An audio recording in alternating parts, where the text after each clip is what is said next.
Y en línea tenemos a Ramón Guacuto, un defensor de los derechos humanos de los pueblos indígenas y además presidente de la ONG Indio, que en sus siglas significa Integración Nacional de Indígenas Originarios. Su X o Twitter, @Ramón Guacuto, y en Instagram está como @GuacutoRamón. Además lo pueden conseguir en Facebook como Ramón Guacuto. Esta semana, el 9 de agosto, fue el Día Internacional de los Pueblos Indígenas. Y es una fecha que no queríamos dejar pasar y de comentar porque las efemérides son para la reflexión. Sobre esto queremos hablar y le damos la bienvenida y las gracias por el esfuerzo de nuestro Ramón de atendernos. ¿Cómo estás, Ramón? Bienvenido.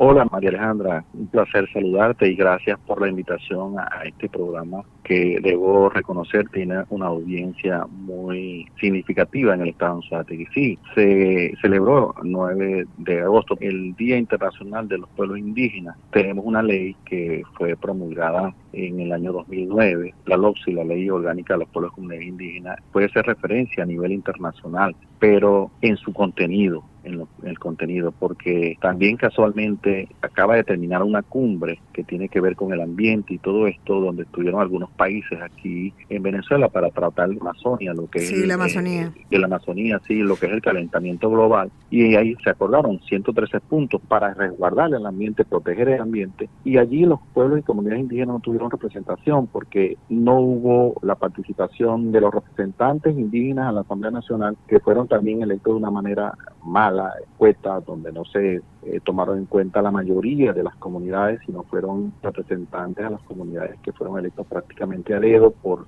parte de la cúpula partidista del gobierno. No hubo una representación tampoco de los indígenas en la sociedad civil en esa cumbre. Y irónicamente vimos como la representación, los voceros del gobierno allí manifestaban unos puntos de acuerdo para proteger la Amazonía cuando justamente son ellos los que están destruyendo el arco minero, están contaminando los suelos de los pueblos indígenas, están creando una emigración forzada de todos los indígenas que están en el área de la frontera, donde se encuentran los yacimientos de minerales que pudieran dar recursos al país, al gobierno. Y entonces hemos sido prácticamente discriminados porque la aprobación de esa ley en nada ha servido para el beneficio de las comunidades y los pueblos indígenas en Venezuela. Claro, pero la ley en sí de que esté aprobada es un paso importante y hablar de patrimonio cultural significa incluso hasta mucha más facilidad para la consecución de recursos, pero la participación política creo también importante de parte de los pueblos indígenas. Sí, mientras tengamos representantes en nuestros órganos de representación, valga la redundancia, como la Asamblea Nacional, Consejo Legislativo Regional y Consejos Municipales, que sí es verdad, es algo que se está dándole mayor importancia a raíz de la aprobación de esta ley, de darnos participación política, pero mientras tengamos representantes que sean afectos al gobierno de turno y con una sumisión extrema a no visibilizar cuáles son las realidades que estamos viviendo los indígenas en el país, nosotros no vamos a avanzar en la aplicación de la ley, porque la ley pudiera tener cosas muy buenas, pero en la práctica no se ejecuta, y mientras no tengamos voceros de nuestros indígenas, nuestros hermanos indígenas que hagan que se respete la ley, nosotros no vamos a poder ver los beneficios que pudiera ser producto de la aprobación de esa ley. Sí, pero fíjate, Ramón. Eso va a pasar, María Alejandra, eso va a pasar. Esa ley pudiera ser muy efectiva, logrando un cambio de modelo político, un cambio de conducción de la política del país, que realmente tome en consideración la existencia de los pueblos indígenas, como tú lo decías al principio, como patrimonio cultural de la humanidad, porque es responsabilidad del gobierno de turno mantener sí, a los indígenas como patrimonio, porque somos reconocidos por la UNESCO como patrimonio existencial de la humanidad, y ellos están obligados por convenios internacionales. ¿Cuántos estados indígenas en Venezuela donde hace vida los pueblos indígenas?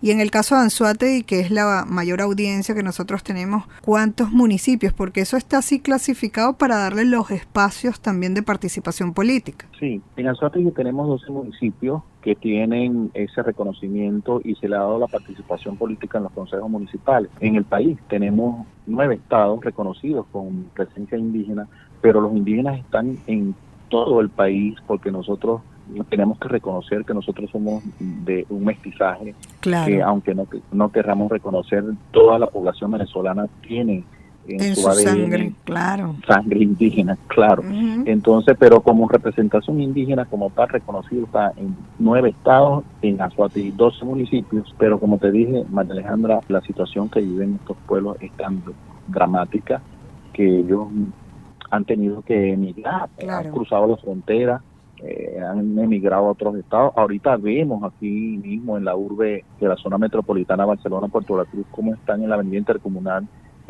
grupos de familias completas debajo de los árboles pidiendo colaboración en los semáforos, y esa es una situación que los obliga a ellos la necesidad en su hábitat natural a salir para poder subsistir.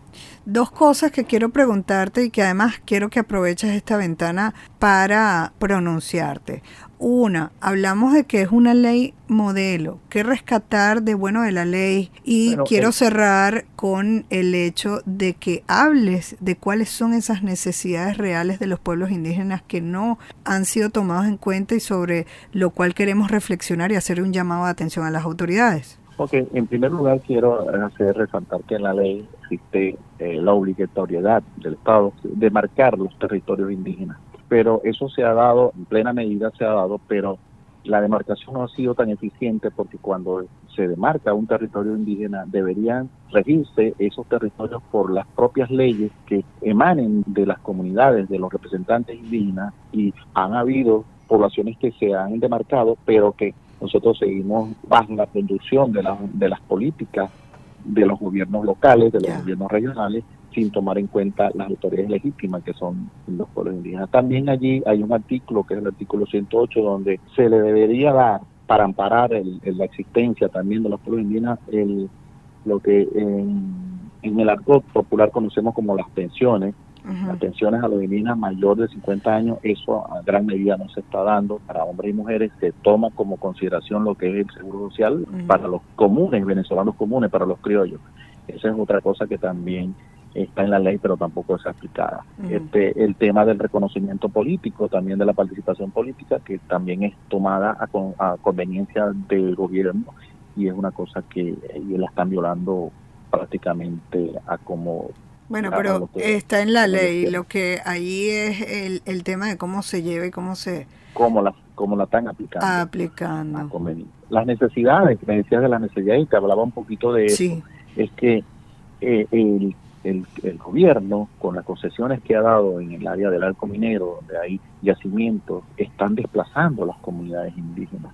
Esta cumbre que acaba de terminar es justamente para proteger el ambiente, para proteger esas áreas de bosques, y justamente el gobierno está acabando con los bosques donde están los pueblos indígenas en sus raíces, en su hábitat natural.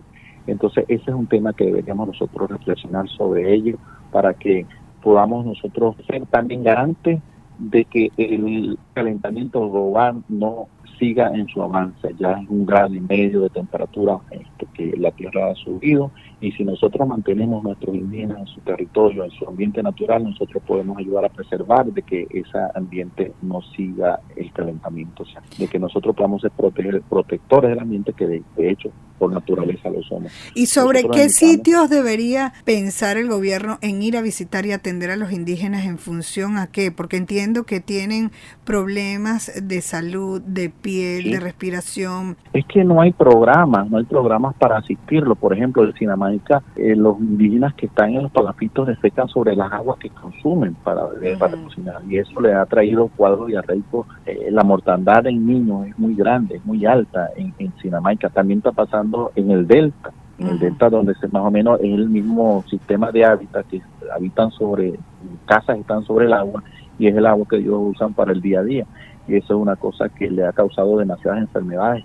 El tema del SIDA, mucho SIDA hay en la parte del delta que tampoco ha sido atendida, aunque hay organismos internacionales que están metiendo un poquito la mano con el tema de la asistencia indígena, pero hace falta más.